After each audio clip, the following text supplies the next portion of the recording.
time has come. We got Ikoria spoilers. We're gonna go over some today. Let's do this.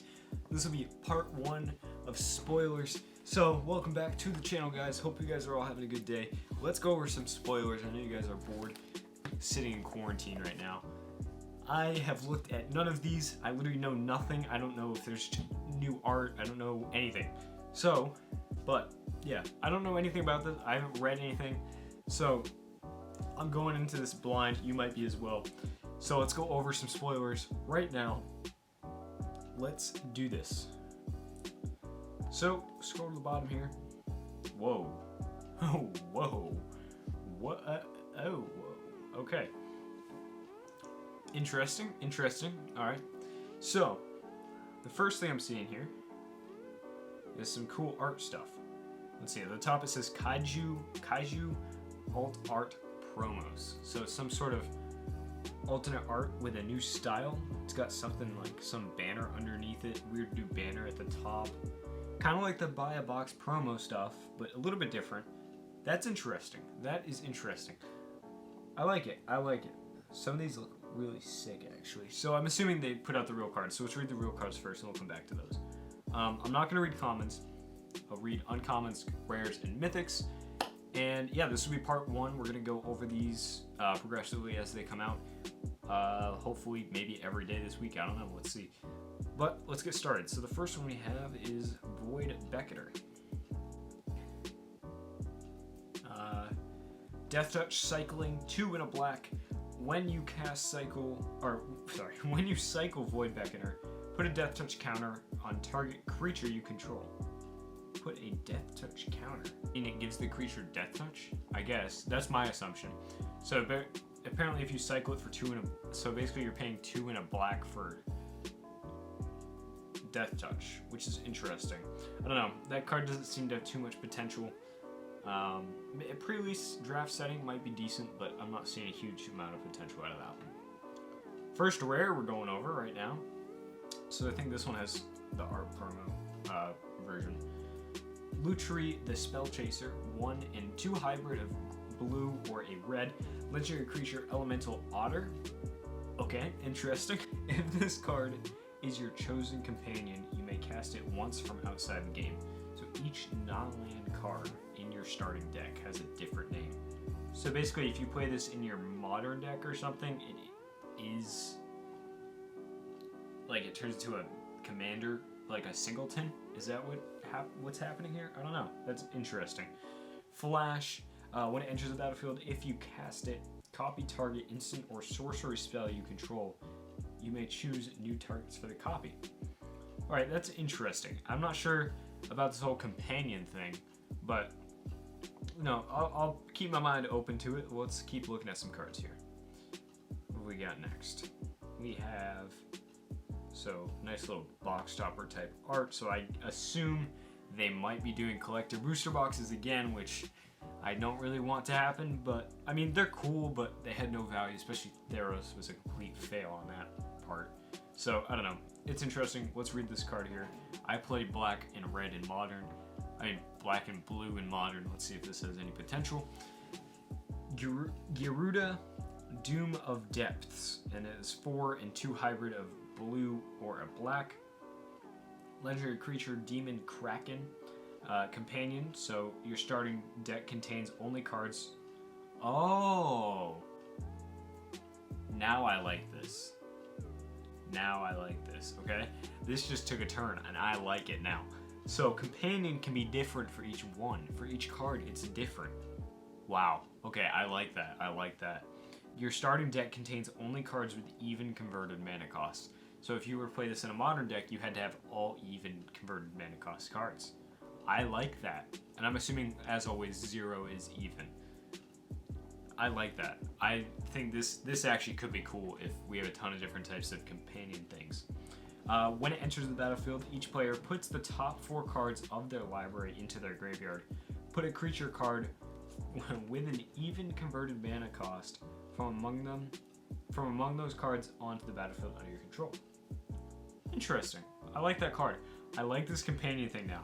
I wasn't sure with the first one, but now that I know it's different for each one, I can get on board with this. This is some cool stuff. It'd be fun for like a janky commander deck or something like that. I don't know. Agath Mamba, 1 black, creature, Nightmare Snake, 1/1. Whenever this creature mutates, target creature gets an opponent. Wait.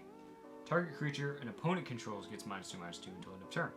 Huh, that is interesting. So, real quick, let's read Mutate on this card here. So this is also from the set, so we'll just skip to this one so we know what Mutate does, because if you're like me, I'm wondering what the heck Mutate is right now. Snapdax, Apex of the Hunt. This is a mythic. 3/5, 1 green. Green? Where am I seeing green? 1 red, white, and black. Legendary creature, Dinosaur Cat Nightmare. I love that. That's going to be a commander just because of its name and what it is.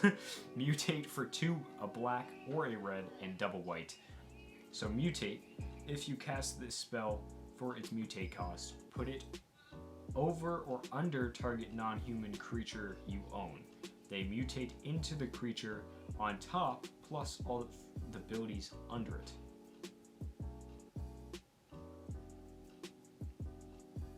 Not gonna lie, this sounds kind of like Pokemon, but I kind of like where it's heading at the same time. Double Strike, whenever this creature mutates, it deals 4 damage to target creature or planeswalker an opponent controls, and you gain 4 life. Huh, that's interesting. It kind of feels like Pokemon, I'm not gonna lie, but I kind of like it. I don't know. So new stuff in this set. Some new art styles, new abilities and stuff. Alright, Grim Dancer. 1 double black. For 3/3, creature Nightmare. When it enters the battlefield with your choice of 2 different counters on it from among Menace, Death Touch, and Lifelink. That's kind of cool. So you get to choose what it is.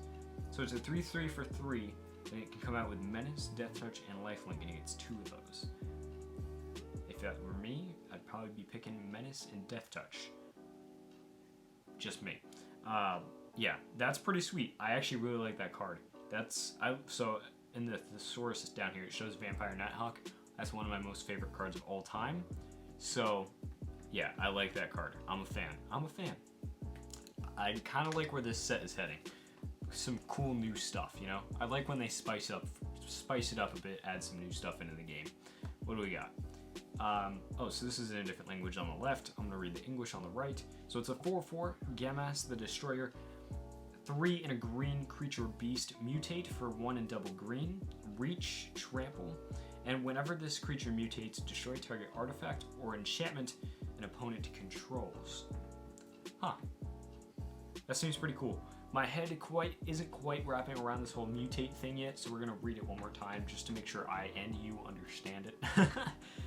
Hunter Master Liger, 3 and a white, 3/4 creature cat mutate, 2 and a white. I'm going to read it again just so we know what it does. If you cast a spell for its mutate cost, put it over or under target non-human creature you own. They mutate into the creature on top, plus all the abilities from under it.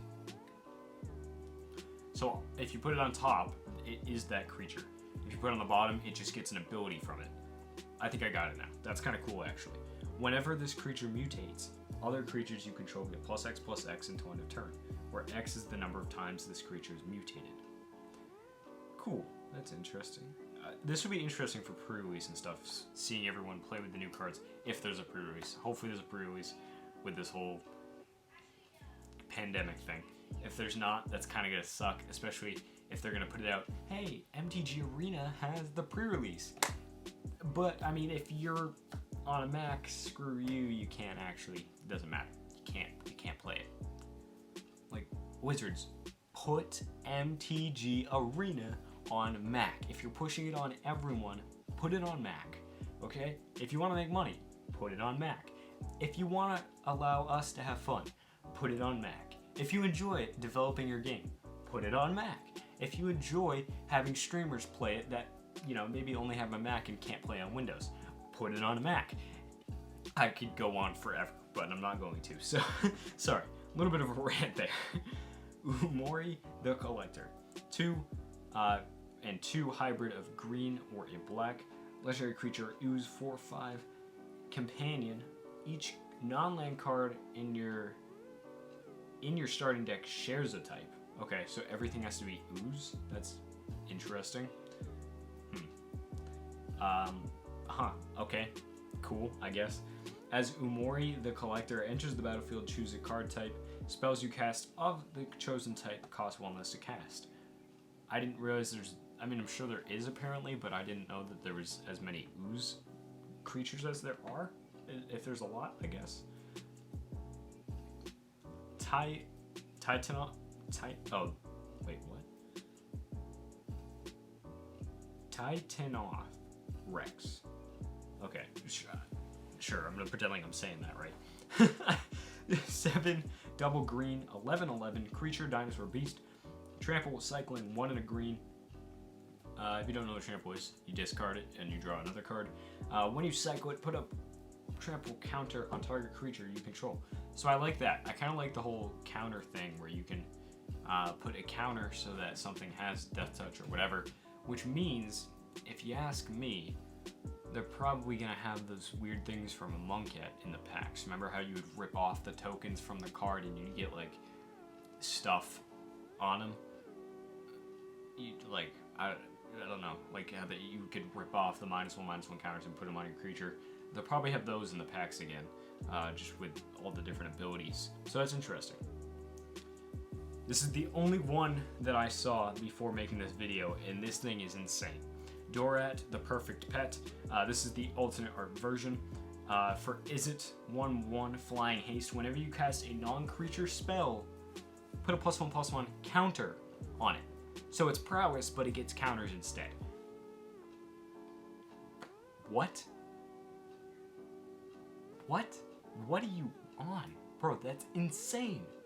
That's insane. That's gonna go in every Izzet standard deck, every Izzet modern deck. Any prowess deck is having that in it. This thing is gonna be everywhere. Like, that is crazy. Illuna, Apex of Wishes. 2 and Teamer, Mutate. Oh, legendary creature. Beast, Elemental, Dinosaur. A lot of weird card types, okay. Mutate, 3 hybrid of green or red, and then double blue. Flying Trample. Whenever this creature mutates, exile all cards from the top of your library until you exile a non-land permanent card. Put that card onto the battlefield or into your hand. 6/6. I'm building a commander deck around that. 100% commander deck, I'm building it. I love that. That is so good. That thing is going to be crazy. That's going to be one of the expensive cards in the set, I bet. Karuga, the Macro Sage. 3 and hybrid of Simic, 2 hybrid of Simic. Legendary creature, Dinosaur Hippo. Companion, your starting deck contains only cards with a converted mana cost 3 or greater and land cards.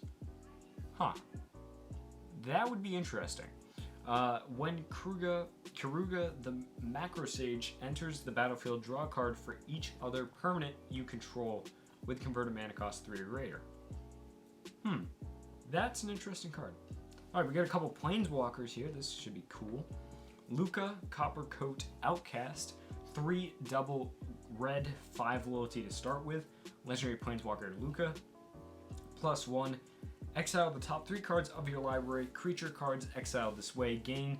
You may cast this card from exile as long as you control a Luca Planeswalker. That's pretty good. That's pretty good. I like that. -2. Exile target creature you control, then reveal cards from the top of your library until you reveal a creature card with higher converted mana cost. Put that card onto the battlefield and the rest on the bottom of your library in a random order. That's pretty cool. And -7. Each creature you control deals damage equal to its power to each opponent. And you can get that off in 2 turns, or 3 turns, I guess. Each creature you control deals damage equal to its power. I feel like that could be an instant kill. I feel like, yeah, that seems pretty powerful. Maybe not Commander. I see that being played in Standard a lot, and yeah, mainly Standard. That's probably where that's going to shine. Maybe Pioneer. Vivian, Monsters, I don't know. Advocate, 3 double green, 3 loyalty. It's got some abilities. What do they call again? Stagnant ability? I don't know. Something that you don't have to do loyalty for. You may look at the top card of your library at any time. I love cards like that. That's pretty sweet. You may cast creature spells from the top of your library. Bro, that's already worth it. You didn't have to make this card say anything else. I'm down. I'm playing that. +1, create a 3/3 beast creature token. Put your choice of a vigilance counter, a reach counter, or a trample counter on it. -2, when you cast your next creature spell this turn, search your library for a creature card with lesser converted mana cost, put it onto the battlefield, and then shuffle your library. That's broken. That is broken. Broken. That is control without flying dies. Return it to the battlefield under its owner's control with a flying counter on it. That's undead, except instead of the -1/-1 counter being removed, it gets flying? What? Are you crazy? Dude, these are broken. How are these? These better be all the good cards in the set. Like, if there's anything better than this set is gonna be insane. Like, oh my god. Oh my gosh. Godzilla, King of Monsters, 3 green, red, 7/3 legendary creature dinosaur, trample, lethal damage dealt to creatures you control is determined by their power rather than their toughness. What? Lethal damage. Okay, so damage that would kill it. Dealt to creatures you control is determined by their power. Can someone explain this to me in the comments? Because I literally don't understand this card. Someone needs to explain that to me because my brain can't comprehend that, apparently. Please, someone in the comments, let me know what that means. I'm assuming it's something like damage, like your toughness is your power or something like that. Maybe I'm on the right track? I don't know. Oh boy, this already looks insane. It's a 3-drop 3/3 and it's got mutate. I don't like where this is going. Vadrock, Apex of Thunder. Green. Why do I keep saying the wrong colors? Blue, red, and white. 3/3 mutate 1 and a hybrid of a white or blue and 2 reds. Legendary creature, elemental dinosaur cat. Flying first strike. Whenever this creature mutates, you may cast target non-creature card with converted mana cost 3 or less from your graveyard without paying its mana cost. These things, the Apexes, are going to be crazy in Commander. These are going to be commanders all over the place. I'll bet you that right now. Everyone's going to be using these things. Some of these are insane. Alright, so we already read Snapdax. We got one more left for today, and then we'll be doing some more tomorrow. What the heck just happened? Brokos, Apex of Forever. By the way, I'm going to go ahead and say that the Godzilla card I read earlier isn't actually the name, and that was like a joke name, and it slipped my mind for some reason. So it's not actually Godzilla, it's whatever the other one is. It probably was on the screen, you probably saw it and called me an idiot in the comments already. It's alright. That's a joke name. I'm pretty sure those are real cards though, just not with that name. I don't know, I'm confused now. Anyways, let's keep going. Last card of the day, Brokos, Apex of Forever. 2, a black, a green, and a blue. Mutate for a hybrid of a black and a blue and 2 green along with 2 colorless. Legendary creature, Nightmare Beast Elemental. 6/6, trample. You may cast it from your graveyard using its mutate ability. Not as strong as the other ones. Pretty, I think it's got some potential, but really not as strong, unfortunately. Thank you guys for watching this video. Let me know what you guys think of these alt art promos and what was your favorite spoiler from today's video. Make sure you subscribe and hit the like button. It really helps me out a lot, especially when I'm a smaller YouTube channel. It really helps me get some exposure and helps me grow as a channel. So thank you guys very much for doing that. Yeah, hopefully you guys enjoyed. If you did, like I said, please subscribe and come back to the next videos for more spoiler videos. There's going to be more throughout the week. I'm sure we're going to have more spoilers to review, so we're going to be talking about them. Make sure you come back and check them out right here. I'll be covering them all week. Thank you guys for watching. I'll see you guys all in the next video. Peace out, guys. See you.